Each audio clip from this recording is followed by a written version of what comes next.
नमस्कार, कैसी है मेरी क्राइम पेट्रोल फैमिली। आपका स्वागत है एक और नई वीडियो में और मैं आकाश देशवाल। उम्मीद करते हैं आप सब अच्छे होंगे और क्योंकि सर्दियाँ आ रही हैं तो आप अपना और अपने बच्चों का ध्यान रखें।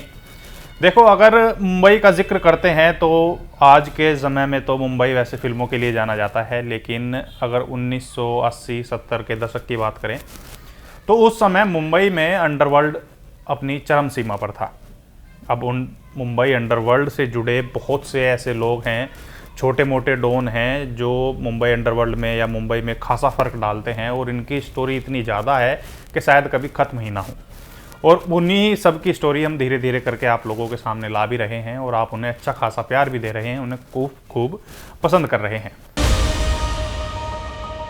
और इसी क्रम में हम आज बात करने वाले हैं एक ऐसे अपराधी की जिसको अगर हम यूँ कहें कि डी कंपनी की नींव इसी व्यक्ति ने रखी थी तो शायद गलत नहीं होगा, क्योंकि इसका रुतबा उस समय कुछ ऐसा था कि दाऊद को जब नाम कमाने की लत लगी, पैसा कमाने की लत लगी, तो दाऊद इसकी तरफ खिंचा चला गया और इन दोनों ने एक ऐसी अंडरवर्ल्ड को पनपा, अंडरवर्ल्ड को ऐसे एक डी कंपनी को जन्म दिया जो शायद आज तक मुंबई पर एक धब्बा है।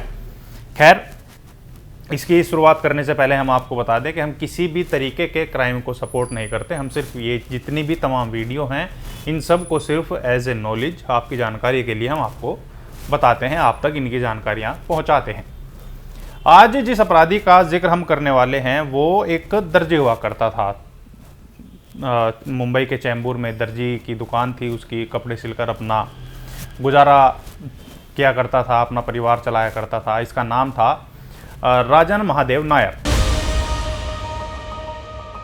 अब राजन नायर की ज़िंदगी में सब कुछ ठीक चल रहा था, लेकिन तभी उसके जीवन में एक लड़की की एंट्री होती है जो उसकी प्रेमिका बन जाती है और धीरे धीरे प्यार का कुमार सिर पर सवार होता है। और कहते हैं कि प्यार अंधा होता है, इसके लिए आदमी सब कुछ कर गुजरता है।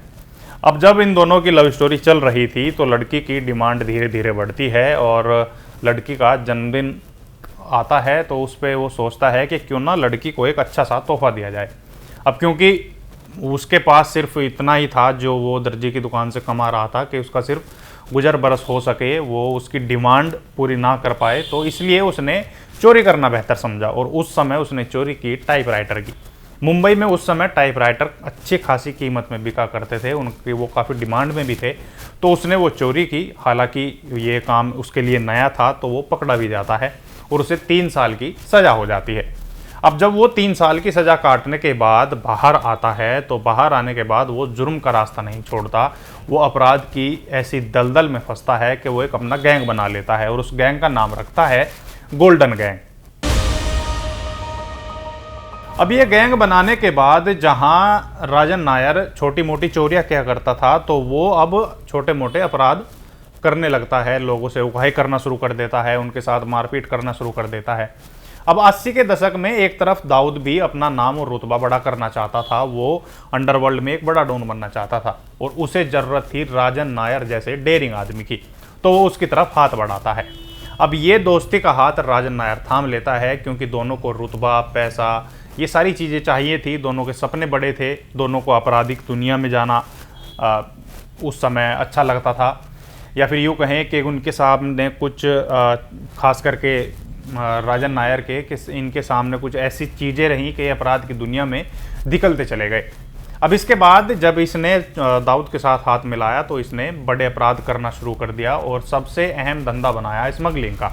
अब चाहे वो नशे की चीज़ें हों या फिर गोल्ड का काम हो या फिर सिल्वर का, इन सभी चीज़ों की स्मगलिंग ये किया करते थे क्योंकि इससे मोटा पैसा इनके पास आता था। अब जिस तरीके का काम ये किया करते थे तो उस काम को देखते हुए गोल्डन गैंग नाम जो था वो फीका पड़ने लगा था। अब क्योंकि मेन आदमी इसमें राजन ही था, दाऊद ने तो उससे उस समय हाथ मिलाया था, सब कुछ जो चल रहा था वो राजन के कहने पर चल रहा था। अब सब लोग गोल्डन गैंग की जगह इसे राजन गैंग कहना शुरू कर देते हैं। अब तभी इसमें एक नए शख्स की एंट्री होती है जो इसकी पूरी कथा को पलट कर रख देता है। राजेंद्र सदाशिव निकलजे उस समय मुंबई के विक्रोली इलाके में सिनेमा घरों में टिकट की ब्लैकमेलिंग किया करता था। अब उसी दौरान उसकी राजन नायर से मुलाकात हुई और इन दोनों की आपस में दोस्ती हो जाती है और ये दोनों एक साथ मिलकर काम करना शुरू कर देते हैं। अब जहां एक तरफ राजेंद्र टिकट की ब्लैकमेलिंग किया करता था, तो वहीं दूसरी तरफ जो राजन नायर था वो पैसा कमाने की ओर में लगा रहता था। दाऊद के साथ वो स्मगलिंग किया करता था। अब क्योंकि जहां वो टिकट ब्लैकमेलिंग किया करता था तो उसे इन सारी चीज़ों का पता था, और इसका कहते हैं कि राजेंद्र और राजन नायर इन दोनों के सोचने का तरीका एक जैसा था। इन दोनों की बॉन्डिंग इतनी ज़्यादा थी कि इसे छोटा राजन कहा जाने लगा था। अब राजेंद्र को जब छोटा राजन कहा जाने लगा तो इसी के बदौलत राजन नायर को बड़ा राजन कहना शुरू कर दिया।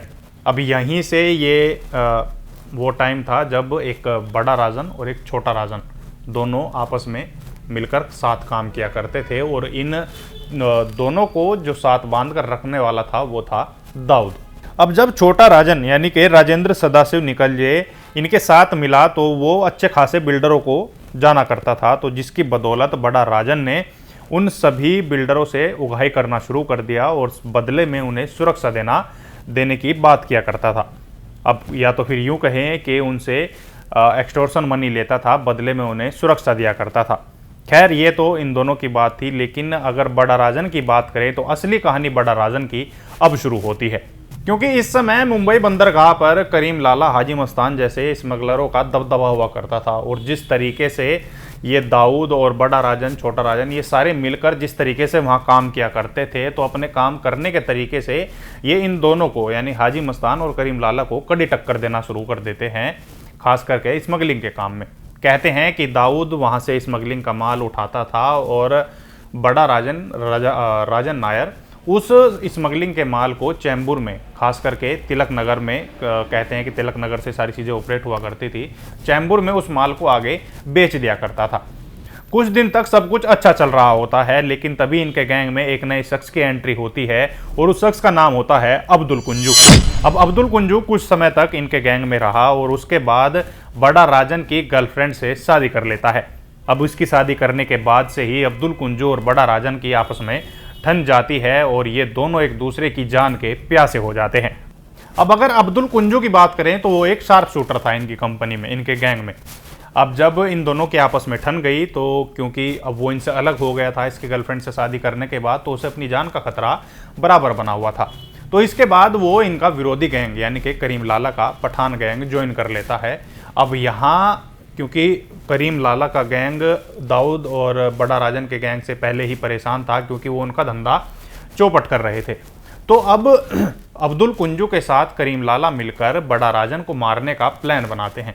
और वो ये प्लान इसलिए बनाते हैं क्योंकि अब्दुल कुंजू, जो काफ़ी समय तक बड़ा राजन के साथ काम करता है, उसे बड़ा राजन का सारा रूटीन पता था। और पठान गैंग अब्दुल कुंजू के साथ मिलकर 1983 में बड़ा राजन को, जब वो कोर्ट से बाहर आ रहा था, तो उसकी गोली मारकर हत्या करा देता है। अब कहते हैं कि ये वो समय था जब अंडरवर्ल्ड में एक बड़ी गैंगवार ने जन्म लिया था, करीम लाला गैंग यानी कि पठान गैंग और दाऊद के बीच में। क्योंकि बड़ा राजन और दाऊद अच्छे खासे दोस्त थे, वो एक दूसरे को भाई मानते थे, और इसके बाद से एक बड़ी गैंगवार ने जन्म लिया। अब इसके बाद अब्दुल कुंजू का क्या हुआ, उसको किस तरीके से मौत के घाट उतारा गया, इसकी कहानी हम आपको बाद में बताएंगे। इससे आने वाले 1 या 2 वीडियो में हम आपको अब्दुल कुंजू की पूरी कहानी बताएंगे कि किस तरीके से उसने अंडरवर्ल्ड को ज्वाइन किया और किस तरीके से उससे बड़ा राजन की मौत का बदला लिया गया। तो ये थी बड़ा राजन की कहानी। उम्मीद करते हैं ये कहानी आपको पसंद आई होगी। आप हमारी स्टोरी को और बेहतर करने का कोई तरीका आप हमें बताना चाहते हैं तो आप हमें कमेंट करके ज़रूर बता सकते हैं। साथ ही आप अगर हमारे साथ कोई अहम जानकारी या किसी वीडियो को लेकर कोई चीज़ हमसे छूट गई हो तो आप वो भी हमें कमेंट में बता सकते हैं। अब मुझे दीजिए इजाज़त और आप देखते रहिए क्राइम पेट्रोल। नमस्कार।